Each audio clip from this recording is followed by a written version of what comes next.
Hello, everybody. It's time for your weekly nugget. Just a few words for you to chew on and reflect on during this time through the week. Last week, we were in Isaiah chapter 40, verse 18. And that verse said, "With whom then will you compare God? To what image will you liken him?" We spent a lot of time last week talking about the comparison that come with weights. Putting God on one side of the scale, what do we have that measures up with God? Well, today, I want to look at the second half of that verse. It says, "To what image will you liken him?" Now, Isaiah and the people there were in the throes of making graven images to these idols and worshiping the best graven image. And God says, what image compares to me? Today, I'd like to answer that question in a different sort of way. Leave that picture, and I want you to think for a quick minute about mirrors. Yes, mirrors.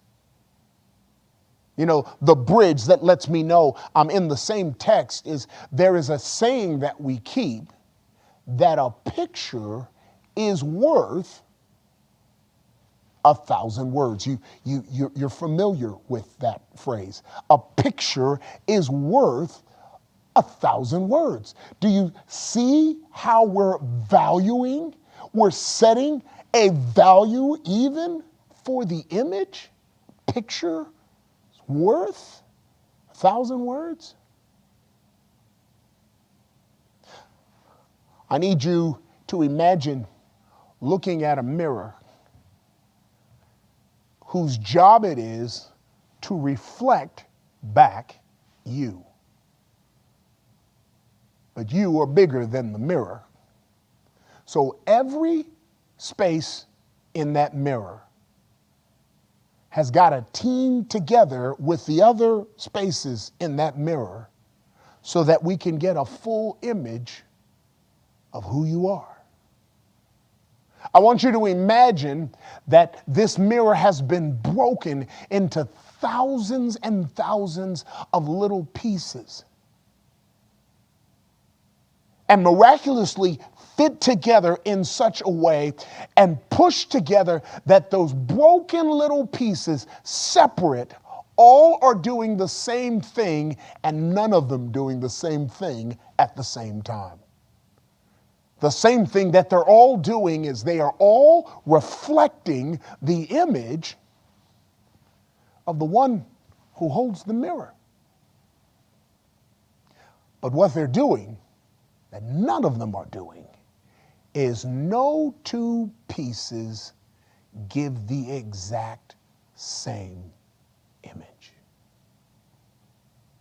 See, this piece over here is only big enough to reflect my eye, and this piece is only big enough to reflect my nose, and its positioning and where it is dictates that it can only reflect what it can reflect. And it's not till all the pieces come together that you can see the whole image. Got that in your mind? Now let's go back, as God says, to what image will you compare me? What mirror do you have that's big enough to reflect all of me? The earth is my footstool. Heaven is my throne. What mirror do you have? What picture is worth my 1,000 words? And there's only one. God created each one of us as specks of dust, designed by him to reflect his glory. Matter of fact, that's the bottom line on what my purpose is in life. My job is to reflect God from my position and my vantage point. and I will reflect him. The more I behold him, the more I will reflect him clearly, so that the universe can see the image of our great God. But that's where the problem comes in. Because just like there are no humans that are exactly the same, all of us will reflect a different perspective on God based on who we are and where we've come from and how we were created.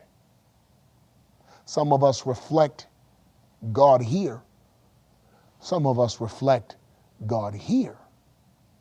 None of us have the capacity to reflect all of God. So in order to get a clear image so that the universe can behold who God is like, it takes all of the billions and trillions of folks with their experience poured through in the image of God and reflected back so that we can get an accurate image of just how great our God is. And through the ceaseless ages of eternity, even after sin is over with, when we get it right, we will reflect our little segment placed into the bigger mirror of the entire universe. And then we still won't get a complete look at God. Why? Because there are folks who will make the choice not to reflect his image. And they are the only ones in their position, from their vantage point, for us to get that perspective. So throughout the ceaseless ages of eternity, there are testimonies that we'll never hear. And there are perspectives we will never get. I don't know about you. I don't want any rocks crying out for me. And I'm not about to let the image that God has created me to reflect, that little tiny speck, I want it to be crystal clear, to shine, so that the world can see just how big God is in me. I know there are some spots that will always be vacant, but my prayer is that your spot and mine will show up in grand fashion. This week, chew on this. Till next time, God bless.